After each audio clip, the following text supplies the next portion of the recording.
Kemudian yang ketiga pertanyaannya tadi apa ya? Bagaimana untuk menumbuhkan mahabbah? Oh ya. Ini terkait juga dengan lirik lagu yang kami tulis.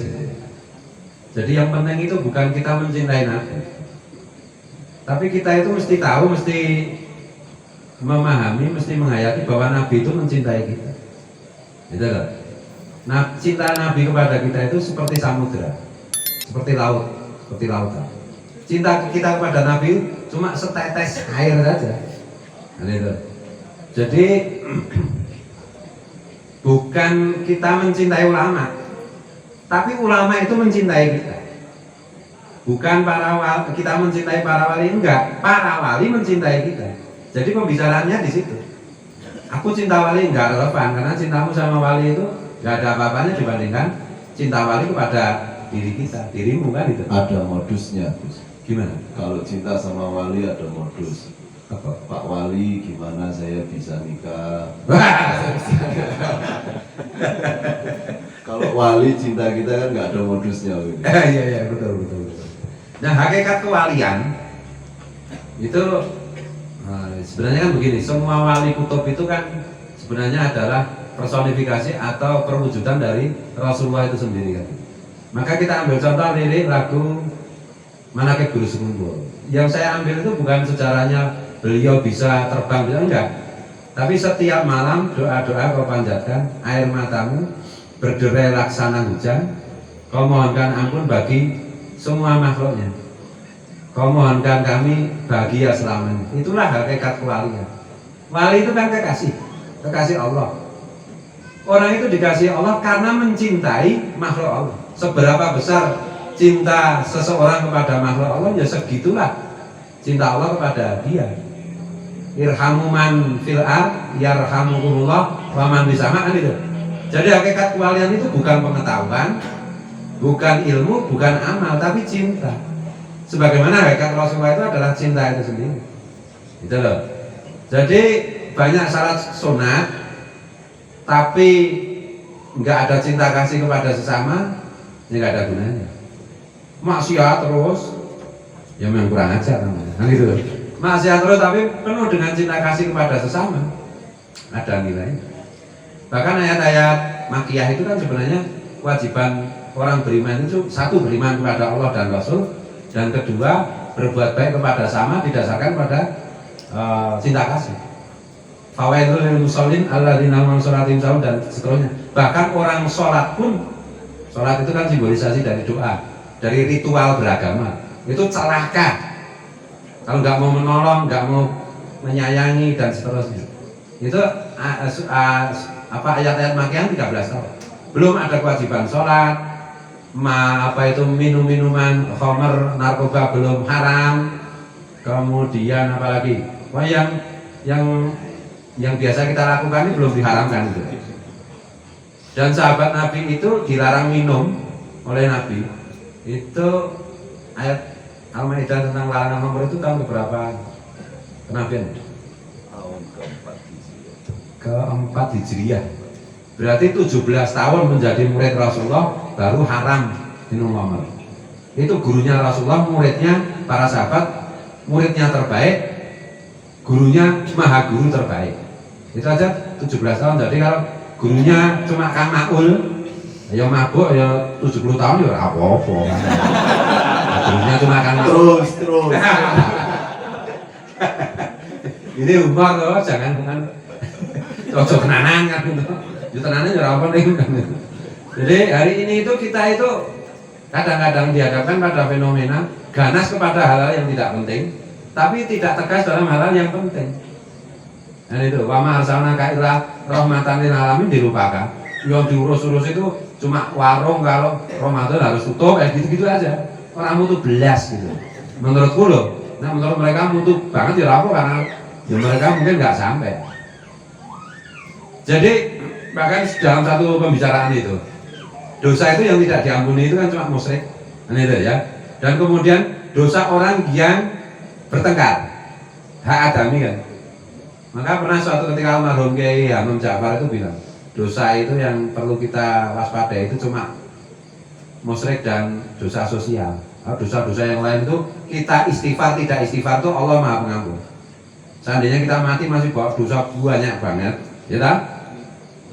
Dan Allah belum sempat mengampuni. Nah, nanti anak kita, cucu kita pada tahlilan 7 hari, 40 hari memohonkan ampunan, ya selesai kan? Tapi kalau dosa musyrik itu memang harus bertobat sendiri.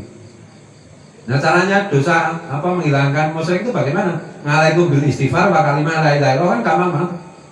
Wah, aku baru saja musyrik ya, la ilaha illallah kan selesai.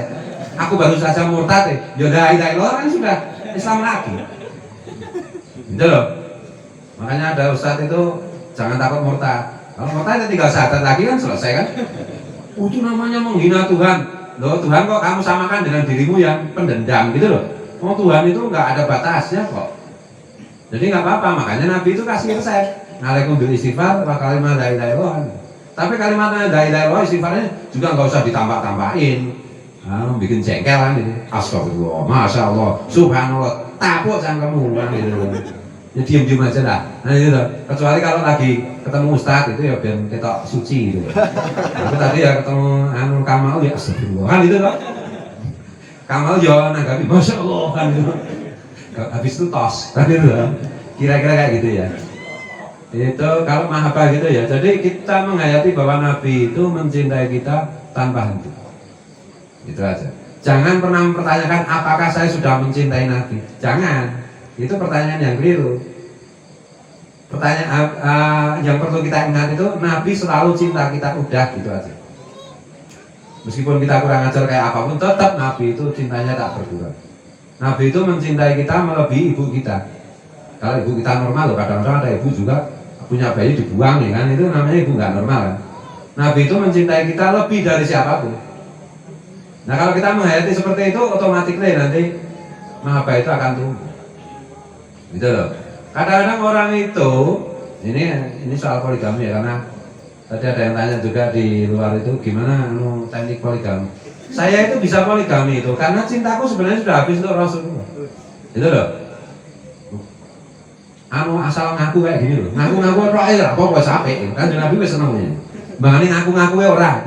Lebih baik cinta palsu daripada palsu aja enggak. Nah, palsu masih ada. Nah itu loh. Kalau palsu aja enggak gimana? Nah semua aku mencintai anakku, aku mencintai istriku, aku mencintai Kang Makul. Itu perwujudan dari cintaku pada Rasulullah.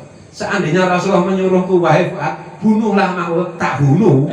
Nah, gitu. Tapi kan nggak mungkin Rasulullah memerintahkannya kayak gitu.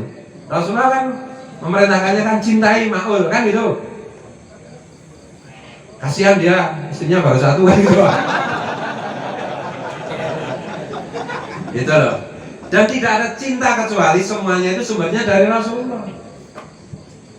Macan mencintai anaknya itu sumbernya dari Rasulullah. Nah, itu loh.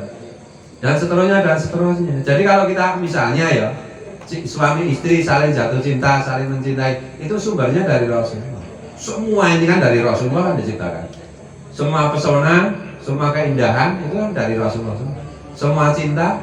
Maka pada hakikatnya ketika kita membicarakan cinta, pada hakikatnya kita sedang membicarakan Rasulullah. Ketika kita sedang merasakan cinta, pada hakikatnya kita sedang merasakan kehadiran Rasulullah. Nah ini yang nggak pernah dijelaskan. Nah itu loh. Makanya orang itu yang baik itu mudah jatuh cinta. Gitu loh. Jatuh cinta kepada apapun. Karena itu adalah manifestasi dari hakikat Rasulullah itu sendiri. Kira-kira gitu. Nama koreksi lah silakan. Ya. Mas siapa namanya? Mas Habib. Hafif. Hafif. Saya teringat beberapa tahun yang lalu ada mahasiswi juga nanya kayak gitu sama Habib Ali Al-Jufri. Jawabannya sederhana. Pertanyaanmu terkait dengan mahabbah kepada Rasulullah itu sendiri adalah cinta itu sendiri. Jadi itu menunjukkan ya panjenengan dicintai sama Rasulullah dan panjenengan lagi terus menuju kepada beliau. Karena nggak mungkin kita nanya sesuatu kalau kita nggak mikir sampai ke sana dulu. Jadi ketika kita bertanya apakah Rasulullah mencintai saya atau saya mencintai Rasulullah, nggak, sebenarnya itu lagi terus terhubung. Selama pertanyaan itu masih terus berdengung di sini, insya Allah cinta itu masih terus tumbuh. Begitu juga dengan yang lain. Gitu ya. Tuh. Jadi soaluka gitu bahasanya. Pertanyaanmu terhadap hal itu menunjukkan cinta itu sendiri. Ya kita harus pede, harus percaya diri untuk punya cinta itu. Maka cinta itu hanya pemiliknya itu hanya orang-orang yang berani. Nggak berani nggak bisa cinta.